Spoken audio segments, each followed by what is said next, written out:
Boa noite a todos. Nós vamos dar início a mais um estudo bíblico. E se os irmãos estiverem observando bem, as últimas aulas, que eu tenho ministrado, eu tenho focado um pouco mais na teologia sistemática, que nada mais é do que tratar sobre aqueles assuntos basilares, aqueles assuntos essenciais para, não só para o novo na fé, mas para todo aquele que faz parte do corpo, da igreja do Senhor, assuntos os quais precisamos ter ali um entendimento preciso, uma segurança ao falar sobre tais assuntos, um conhecimento realmente necessário. E hoje não vai ser diferente. Nós vamos tratar aqui de mais um conteúdo, dentro dessa nossa forma de dizer aqui, um conteúdo bem feijão com arroz, uma questão básica para todos nós, como cristãos, como servos do Senhor, assunto do conhecimento de todos, mas de igual modo é necessário estarmos fazendo essa abordagem, esse reforço a respeito dessa pauta, para um maior amadurecimento de todos nós sobre essa questão. E o assunto, o tema é teologia de missões.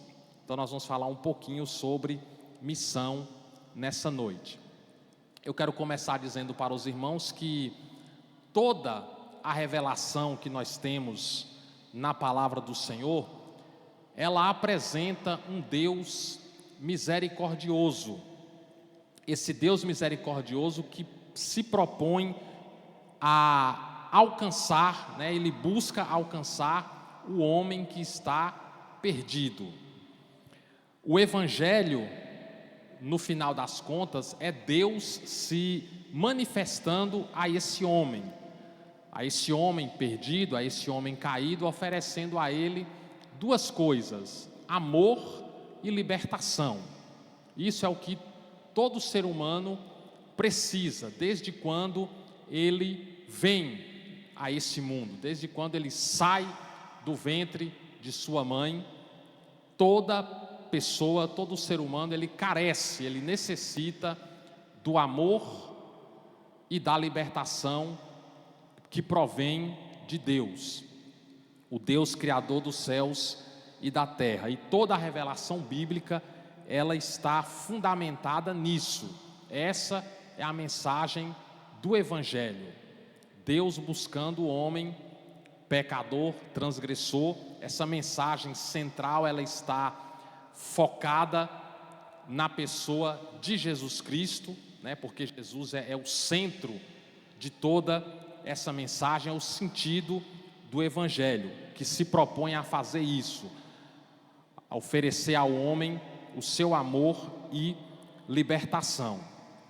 Então, sob esse prisma, baseado nisso, nós podemos entender e, por que não, afirmar que missões, fazer missão, se trata também, de certa forma, do tema central da Bíblia, da palavra. Ou seja, desprezar missões é subestimar essa mensagem essencial, essa mensagem central das Escrituras. Então, missão é algo que deve fazer parte da vida de todo aquele que nasceu de novo, de todo aquele que foi chamado, que foi alcançado, que foi resgatado por Cristo, foi chamado para viver uma nova vida e automaticamente se torna um missionário. Nós podemos lembrar aqui de algumas passagens nos evangelhos, quando Jesus começou ali o seu trabalho missionário, você vê lá que era meio que no automático, né? Quando Jesus começou a chamar os discípulos, ele chegou para Pedro e disse: olha, deixa essas redes, porque agora eu vou fazer de você pescador de homens, siga-me. E Pedro automaticamente começou a seguir a Jesus. Da mesma forma, o Senhor Jesus passou essa mensagem para os outros escolhidos, e assim eles fizeram. Então a gente compreende por meio disso que a pessoa que é alcançada, que é tocada, que é liberta por Jesus, automaticamente ele se torna um missionário, porque ele é chamado para salvar pessoas, para levar essa mensagem do Evangelho, para se tornar um pescador de homens, como Jesus disse para Pedro. E quando eu digo que o homem ele automaticamente se torna um missionário, e é isso que eu quero trazer nessa noite, porque na mente de muitos, o missionário é aquele cara que vai para a África, né? Fulano de tal vai ser enviado pela igreja, ele vai para a África, ou ele vai para partes ali da Ásia, para alguns locais específicos, fazer missões específicas. Então, fulano é um missionário, porque ele é enviado e tal. Não, eu sou um crente comum, sou um crente normal, né? Quando na verdade também não existe crente normal, né? Porque crente tem que ser tudo, tem um, enfim. Mas na verdade todo mundo é um missionário. Por quê? Porque é chamado para pescar homens.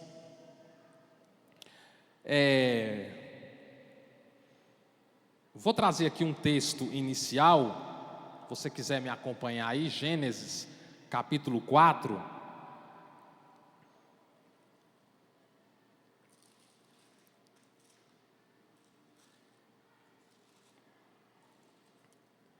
Você pode acompanhar comigo a leitura, Gênesis capítulo 4, vamos ler o 10 e o 11, que diz assim: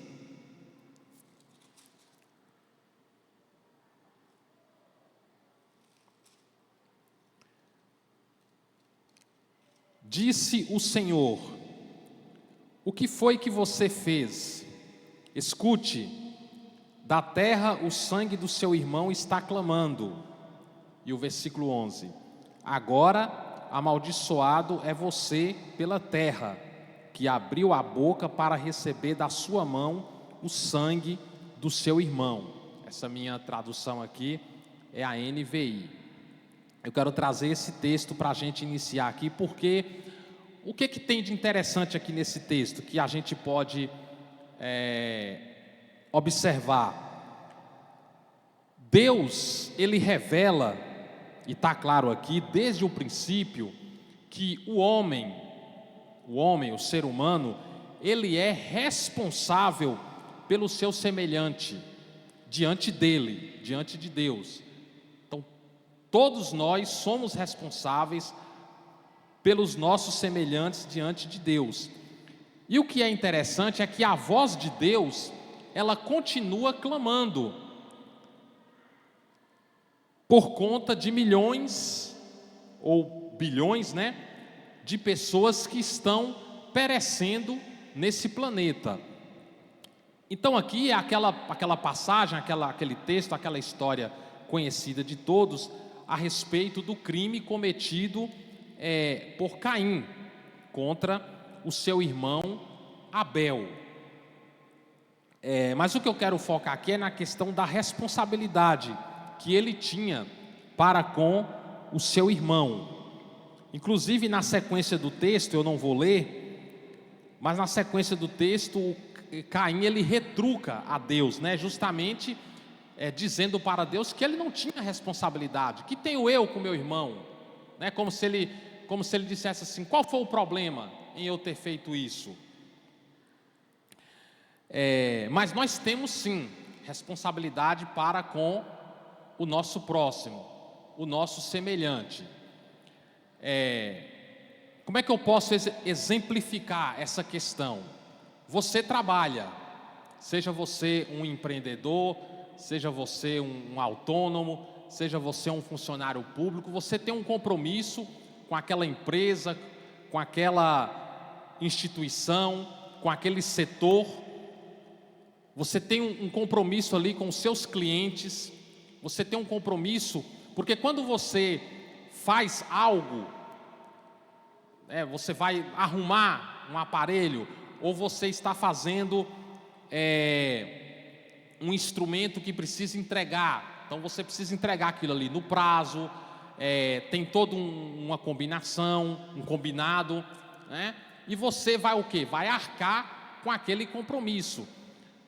Alex, não seria um pouco diferente porque é um trabalho e eu vou receber por aquilo? Sim, mas não deixa de ser um compromisso. Você tem um compromisso para com aquela pessoa, né? Eu, como funcionário público, como professor, eu tenho um compromisso com a escola onde eu trabalho, um compromisso de chegar no horário certo, né? De lecionar, de trabalhar aquelas aulas, ter um compromisso com os meus alunos, e a gente tem que se portar para cumprir com esses compromissos que nós temos. Então nós temos esse compromisso com o nosso semelhante. Aqui eu estou dando um exemplo, mas isso vai em todas as áreas, né? Lá na sua casa, você pai, você mãe, você tem um compromisso, você tem uma responsabilidade, né? Observe que eu estou falando aqui de responsabilidade. Você tem uma responsabilidade para com o seu filho, né? De educar, de ensinar. E olha para você ver como que uma coisa puxa a outra. Falando de pai e mãe, muitos dizem, e tem até essa expressão por aí, os filhos são a alegria da casa. Eu já até falei isso aqui em um outro momento. Os filhos nos dão e nos trazem muita alegria, sim, mas filho, acima de tudo, é missão. Quem não tem responsabilidade não pode colocar filho no mundo, porque ao colocar um filho no mundo tem que colocar sabendo, eu terei uma missão, eu tenho uma missão, eu tenho um propósito. Eu estou falando dessas coisas aqui para os irmãos entenderem que no que se refere ao Evangelho é da mesma forma.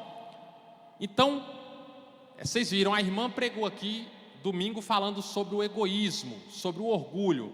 Então aquela pessoa, aquele crente que pensar, por exemplo, eu estou salvo, eu me considero uma pessoa salva, eu estou bem e eu não estou nem aí. Quem quer ouvir evangelho, quem não quer, vamos cada um fazer a sua parte, eu estou fazendo a minha. Quem não quer que se estrepe para lá. Então já é um pensamento equivocado, é um pensamento errôneo, egoísta. Por quê? Porque todo crente, ele é um missionário. E se ele é um missionário, ele tem uma responsabilidade para com o seu semelhante. E essa responsabilidade não significa pregar, como nós usamos o termo aqui na igreja no sentido de instituição, está com o microfone na mão, não é isso. É pregar em qualquer lugar onde você esteja, através da sua vida, através do seu posicionamento, através da sua postura, no momento de oportunidade, desde que aquilo ali não vai interferir, né, não vai te comprometer no seu trabalho, você vai falar, né, porque a palavra tem que ser falada. Tem uma outra expressão que é usada por aí, usa-se em muitas igrejas, pregue, nós devemos pregar o evangelho, se possível use palavra. Não, tem que falar, a palavra tem que ser usada sim, né? No momento oportuno a gente não pode deixar a oportunidade escapar, mas é fato que também pregamos com a nossa vida, com a nossa postura, com o nosso posicionamento, mas de um jeito ou de outro a questão é, precisamos pregar em todo o tempo, porque esse é o nosso chamado. Uma passagem conhecida, Romanos 10, se você quiser abrir a Bíblia, fique à vontade, se não me acompanhe com atenção, que diz assim: 10, vou ler do 13, a partir do 13. Porque todo aquele que invocar o nome do Senhor será salvo. Como, pois, invocarão aquele em quem não creram? E como crerão naquele de quem não ouviram? Como ouvirão se não há quem pregue? E como pregarão se não forem enviados? Como está escrito: quão formosos os pés dos que anunciam o evangelho da paz, dos que trazem alegres novas de boas coisas. Mas nem todos têm obedecido ao evangelho, pois Isaías diz: Senhor, quem creu na nossa pregação? De sorte que a fé, ela vem pelo ouvir, e o ouvir pela palavra de Deus. O que a gente observa aqui? A igreja sendo conclamada pelo Espírito a anunciar o evangelho. Eu quero focar aqui na parte que diz, como vão crer naquele quem? Falando de Jesus. Como vão crer em Jesus se sobre ele não ouviram? Alguém precisa falar, não é verdade? Quando a pessoa diz assim, e nós sabemos que tem muitas pessoas que às vezes trazem esse questionamento: eu não acredito na Bíblia, porque a Bíblia foi escrita por homens. Mas é o homem quem tem que falar, é o homem quem tem a missão de falar acerca de Jesus.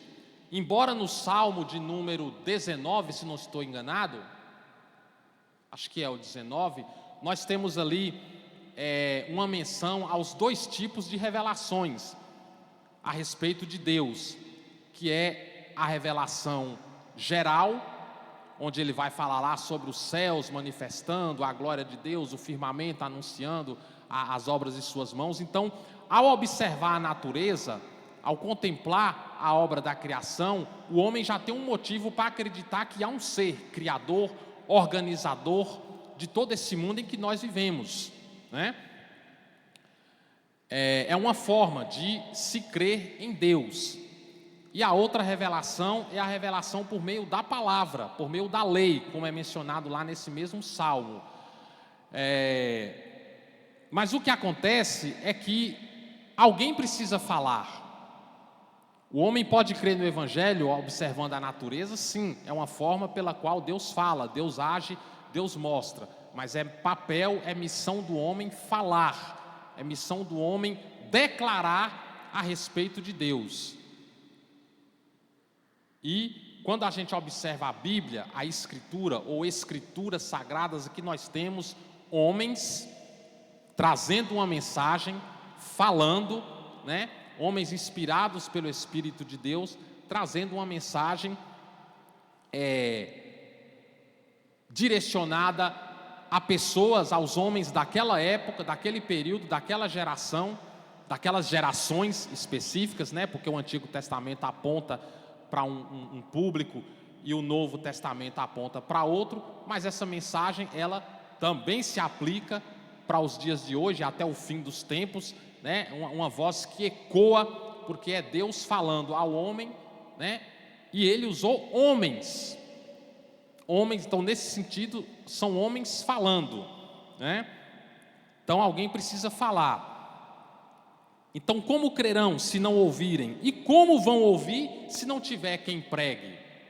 Alguém tem que pregar, alguém tem que falar. E como pregarão? Aí vem o que agora? Missão. E como vão pregar se não forem enviados? Né? Então tem que ir. O que Jesus disse? Siga-me, não foi? Vem, Pedro, vem.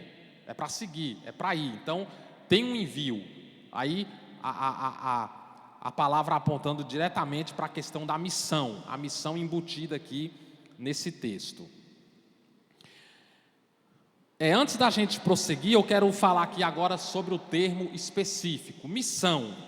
O que significa missão? O que é fazer uma missão? É uma expressão que todo mundo conhece, né? E usada também em outros sentidos, de outras formas, né? Que nós vamos falar aqui. Mas todo mundo tem conhecimento sobre a palavra, sobre o uso da palavra. Mas o que vem a ser? A palavra missão, que os irmãos sabem que o conglomerado de palavras que nós temos na nossa língua, elas são oriundas de outros idiomas, né? E no caso aqui de missão, vem do latim, né? Missio, ou onis, ou missio, que simplesmente significa enviado. Então, missio, isso aqui nos faz lembrar de uma outra coisa, né? A pronúncia aí nos faz lembrar o quê? De míssil, né? Míssil que foi enviado, tal, nos faz lembrar lá de Estados Unidos, Afeganistão, Rússia, né? Lembra aí dos mísseis ou do míssil. Então, missão vem de míssil, que significa enviado. Missão é ser enviado para algum lugar com algum propósito específico, porque a ideia é de atingir um alvo. No caso do missionário, ele é enviado para atingir o quê? Né? Por meio do Espírito Santo, levar uma mensagem para atingir o coração do necessitado. Porque quando a mensagem atinge o coração, aí vem o quebrantamento, o arrependimento, porque sem arrependimento, né, não há conversão genuína.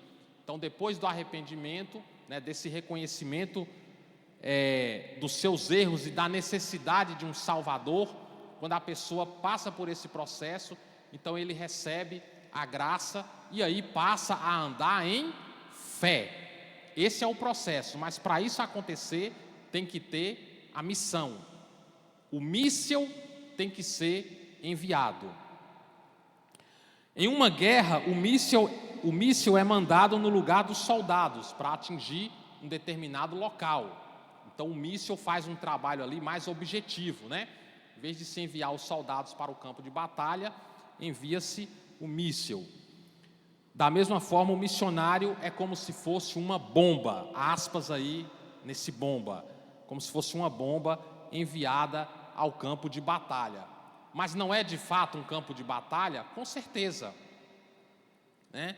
Com certeza. Então, você tem lá o seu pai, você tem lá um irmão, você tem lá um parente, você tem lá aquele colega da escola, você tem lá aqueles colegas, aqueles amigos, enfim, aquelas pessoas que quando você fala de evangelho há uma resistência muito grande, né?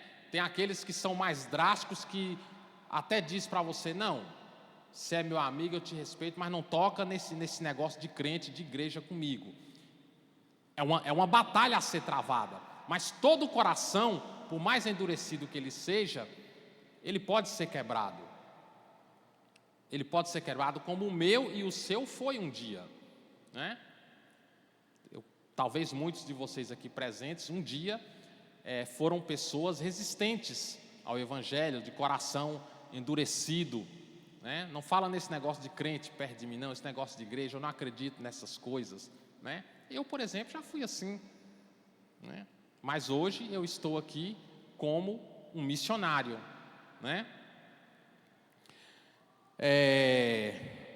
Então, o missionário, ele é como se fosse uma bomba enviada ao campo de batalha. Missão, como eu falei, pode ter vários sentidos. Eu vou trazer aqui rapidamente para a gente entender. Eu já falei isso aqui, não me lembro mais agora qual foi o tema específico, quando eu falei sobre algo que na língua portuguesa é chamado de polissemia, né? Uma palavra quando ela tem ali outros sentidos, né? E a gente vai compreender qual o sentido que ela tem dentro daquele contexto, né? No caso, com a palavra missão, acontece isso, ela tem alguns sentidos. Então, o que pode ser missão? Uma tarefa que deve ser feita por alguém, a mando de outra pessoa. Então, você chega para o seu filho e diz assim, tem tarefa? Tem. Então, você tem aí até X horas para fazer essa tarefa que eu quero dar uma olhada. Você tem essa missão. Então, uma tarefa que alguém designa outro para fazer. E esse que vai designar, que vai dar aquela ordem, é quem possui a autoridade sobre o outro, essa outra pessoa. Missão pode ser o quê? Um conjunto de pessoas que receberam essa tarefa ou encargo. Então você está lá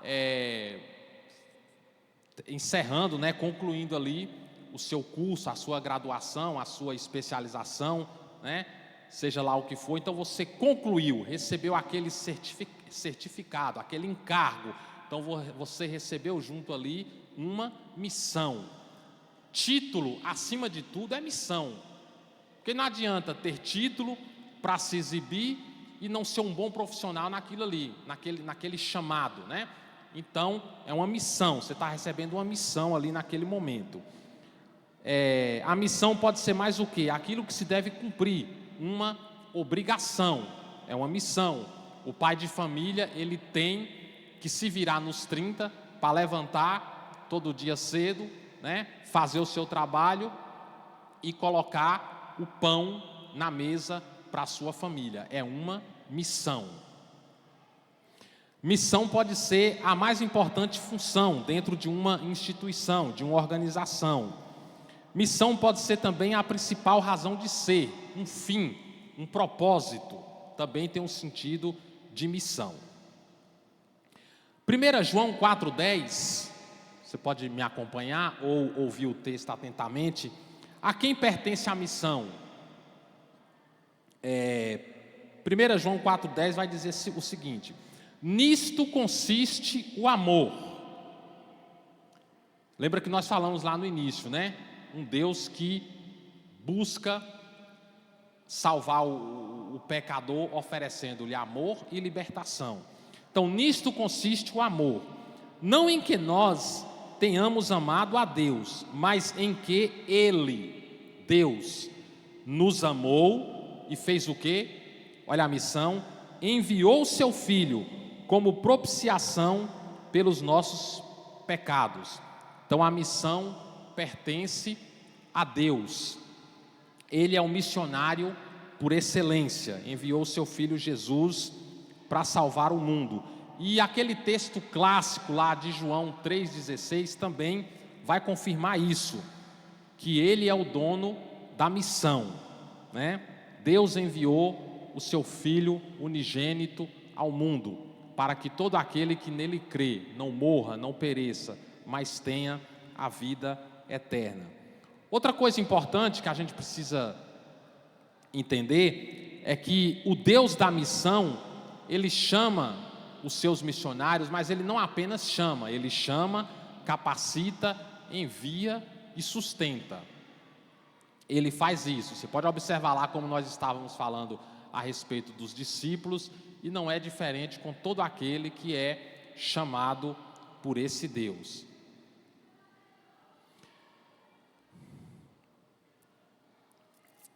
Em Mateus 9, especificamente no versículo 38, quando o Senhor faz aquela ilustração ali, Ele fala a respeito do Senhor da seara, no sentido de que possa enviar trabalhadores para a sua seara. Ele usa ali inclusive a expressão rogai. Rogai, pois, ao Senhor da seara que mande trabalhadores para a sua seara. Então, o Deus Criador dos céus e da terra é um Deus interessadíssimo em fazer missões. E toda pessoa que se envolve na missão precisa estar inspirada por Deus. Eu quero ler aqui Êxodo. Nós vamos passear por alguns textos aí. Êxodo capítulo 17, do 8 em diante. Vamos ler aí, acredito que até o 16, falar um pouquinho sobre os tipos de missionários.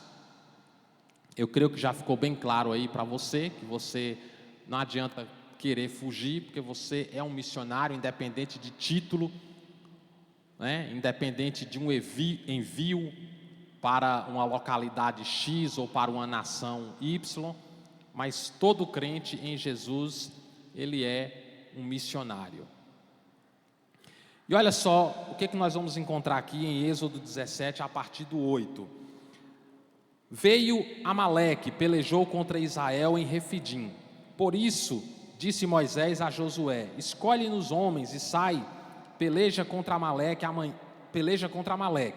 Amanhã eu estarei sobre o cume do outeiro, e a vara de Deus estará na minha mão. Fez Josué como Moisés lhe dissera, pelejando contra Amaleque. Mas Moisés, Arão, Ur subiram ao cume do outeiro. E acontecia que, quando Moisés levantava sua mão, Israel prevalecia. Quando ele abaixava sua mão, Amaleque prevalecia. Porém as mãos de Moisés eram pesadas, por isso tomaram uma pedra e a puseram debaixo dele, para assentar-se sobre ela. E Arão e Ur sustentaram as suas mãos, um de um lado e outro do outro. Assim ficaram as suas mãos firmes, até que o sol se pôs. Josué desfez a Amaleque e a seu povo ao fio da espada. Então disse o Senhor a Moisés: escreve isto para a memória em um livro, e relata-o aos ouvidos de Josué, que eu totalmente hei de riscar a memória de Amaleque de debaixo dos céus. Moisés edificou um altar ao qual chamou: o Senhor é a minha bandeira. E disse: porquanto jurou o Senhor, haverá guerra do Senhor contra Amaleque de geração em geração. Sim, e daí? O que isso tem a ver com o que nós estamos falando?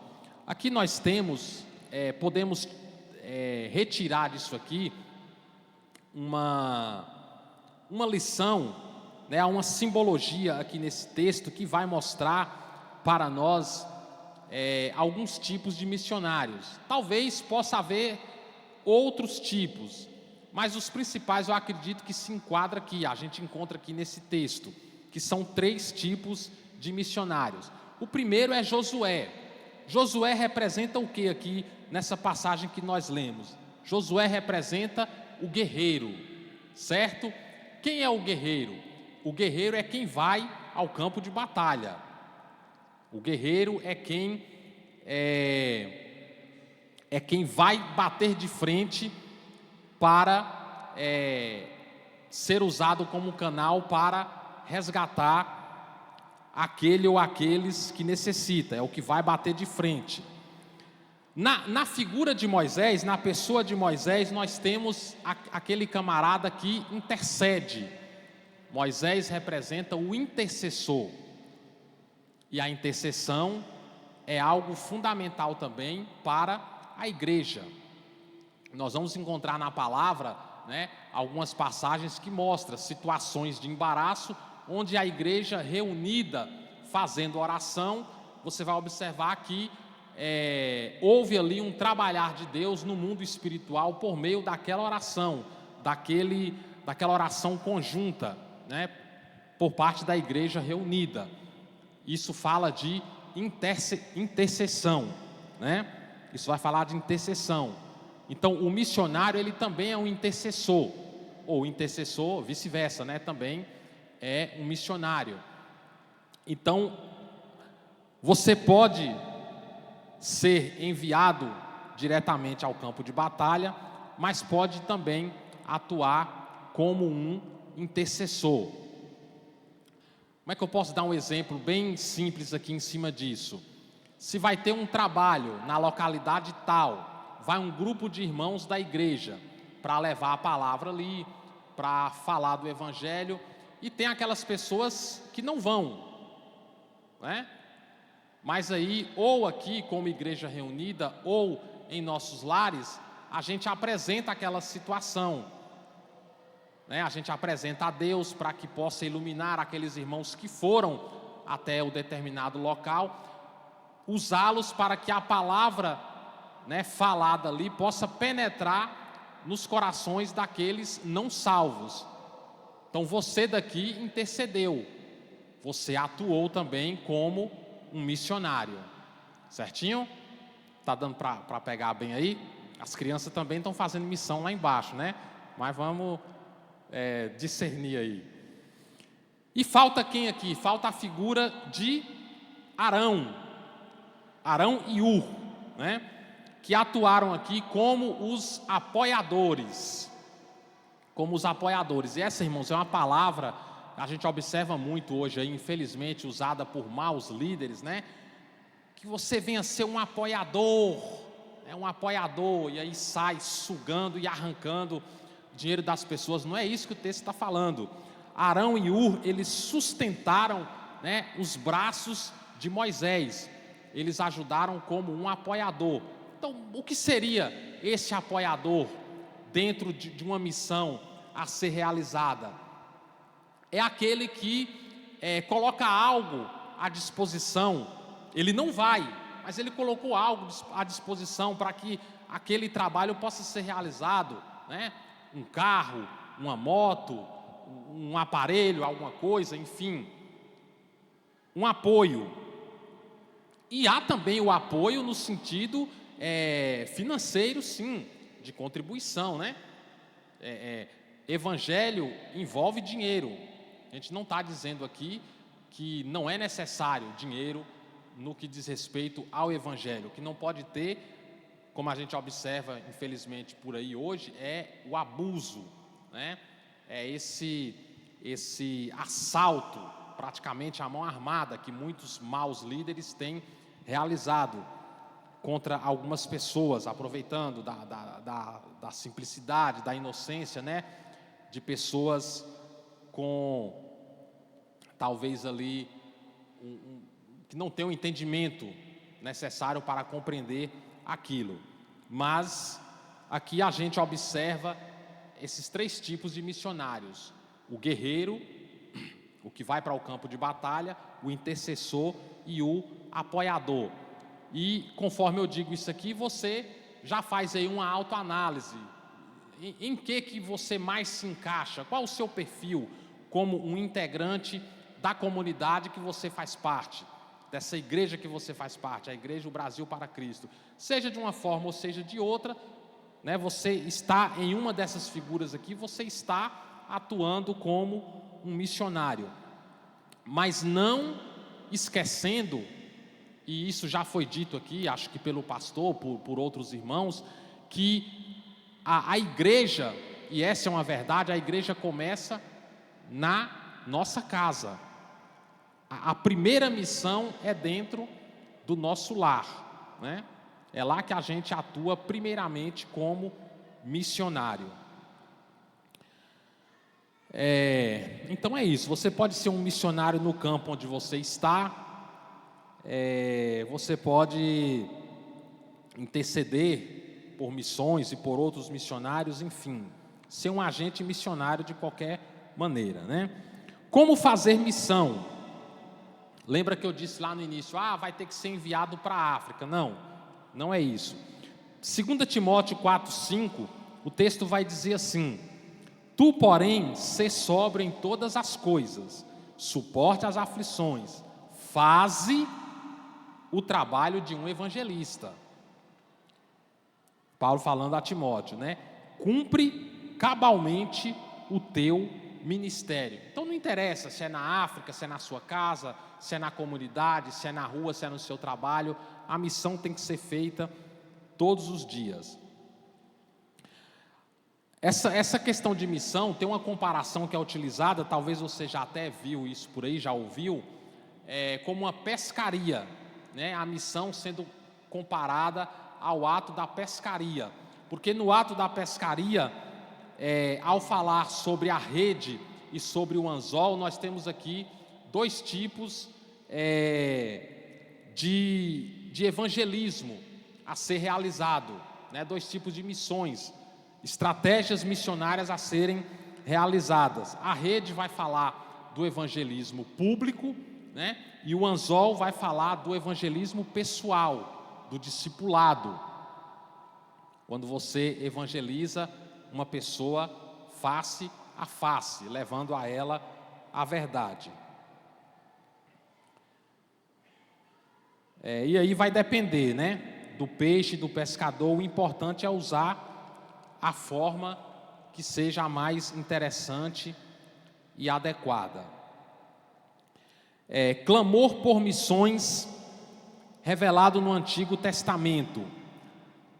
Já no início, nós vamos encontrar no capítulo 3 do Gênesis, né, nós lemos no início do estudo aqui o capítulo 4, mas no capítulo 3 nós vamos encontrar, depois ali que a bagaceira é feita, né, quando o Senhor Deus chega e relata ali as sentenças para o homem, a mulher e para o diabo, representado ali na figura da cobra.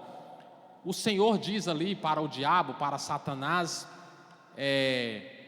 que da semente da mulher, mais ou menos assim o texto, né? Da semente da mulher surgirá um que você vai ferir o calcanhar dele, mas ele esmagará a tua cabeça, apontando diretamente para a pessoa de Jesus. Deus já estava falando ali de missão, de evangelismo, né? Mostrando ali o plano de redenção para o homem. Então a gente viu ali criação, vimos a queda e a redenção prometida por Deus. Gênesis 3,15 vai trazer esse esclarecimento aí. Missões reveladas aos patriarcas. Aqui eu vou agora só pincelar, mostrar para você aí. Nós vemos no Gênesis 12, através de Abraão, que tinha ali a missão de abençoar famílias. Gênesis 26, Isaac foi chamado para peregrinar sobre a terra. No Gênesis 28, nós vimos ali Jacó, né, com a missão de tomar posse das terras. E Moisés, como nós já falamos dele nessa noite, no Êxodo 19, a gente vai ver ali que Moisés tinha como missão de levar a palavra, a lei, ou seja, uma alusão direta sobre a questão de fazer discípulos. Observa a missão espalhada em toda a Escritura. Os salmistas cantam missões, apresentam um programa missionário. No Salmo 2 vai falar sobre a questão das nações, né? Quando ali o salmista mostra que o Messias reinará sobre todos, né? Ele diz ali: pede-me e te darei as nações por herança. No Salmo 22 vai falar sobre a conversão da terra. No Salmo 33 diz que Deus observa os povos. Ah, Deus observa para quê? Só para olhar? Não, não é isso. Deus observa no sentido de buscá-los, alcançá-los.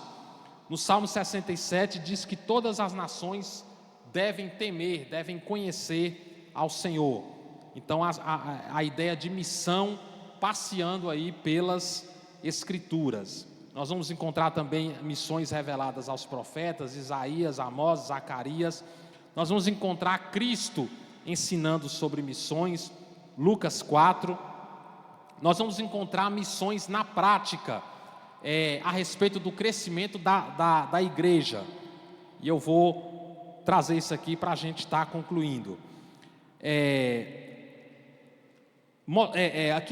Eu vou trazer aqui para vocês algo que vai mostrar o crescimento, né, de forma gradativa da igreja, observando o papel missionário ali da igreja, a atuação dos discípulos e dos demais irmãos ali no primeiro século. Então, no dia de Pentecoste, o famoso Pentecoste lá, Atos 2, o texto vai falar sobre uma média de 3.000 conversões, não é isso? 3.000 conversões. Atos 2, 47, tem uma expressão lá que vai dizer que a cada dia o Senhor continuava acrescentando.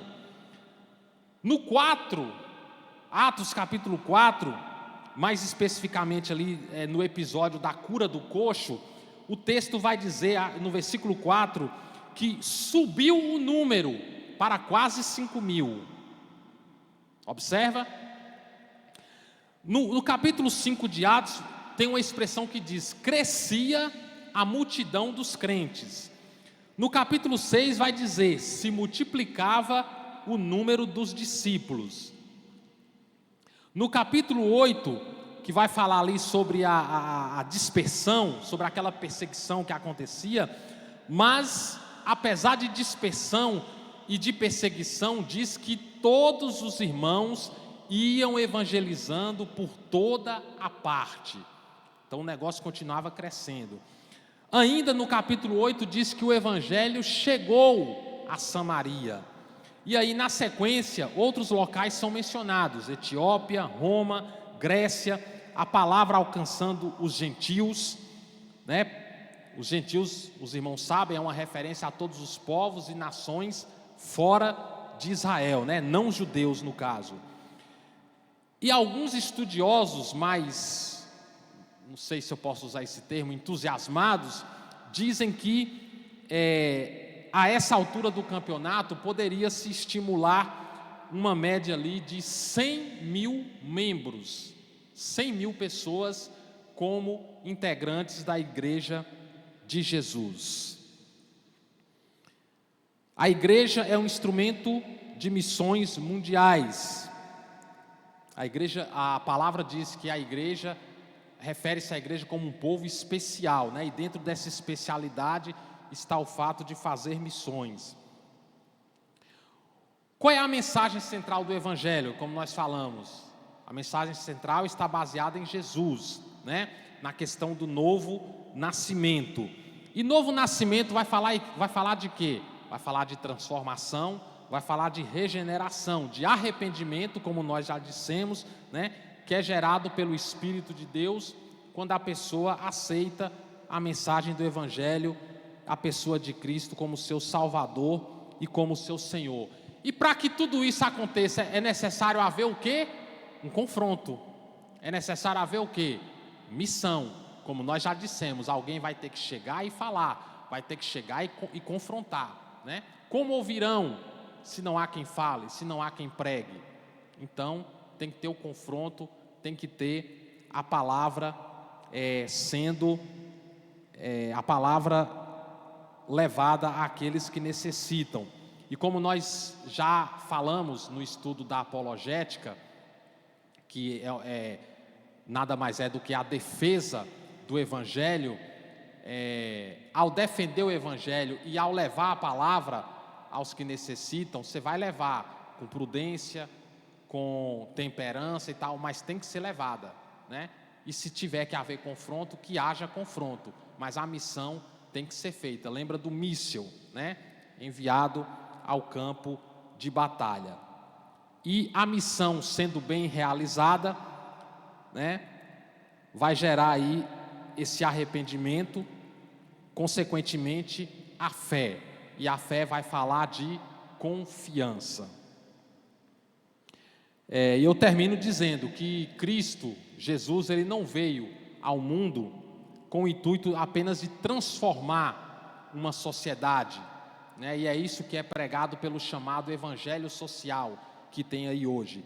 Mas o objetivo de Cristo foi chamar um povo seu, um povo para si, como a palavra vai dizer lá, né? Separado, zeloso de boas obras.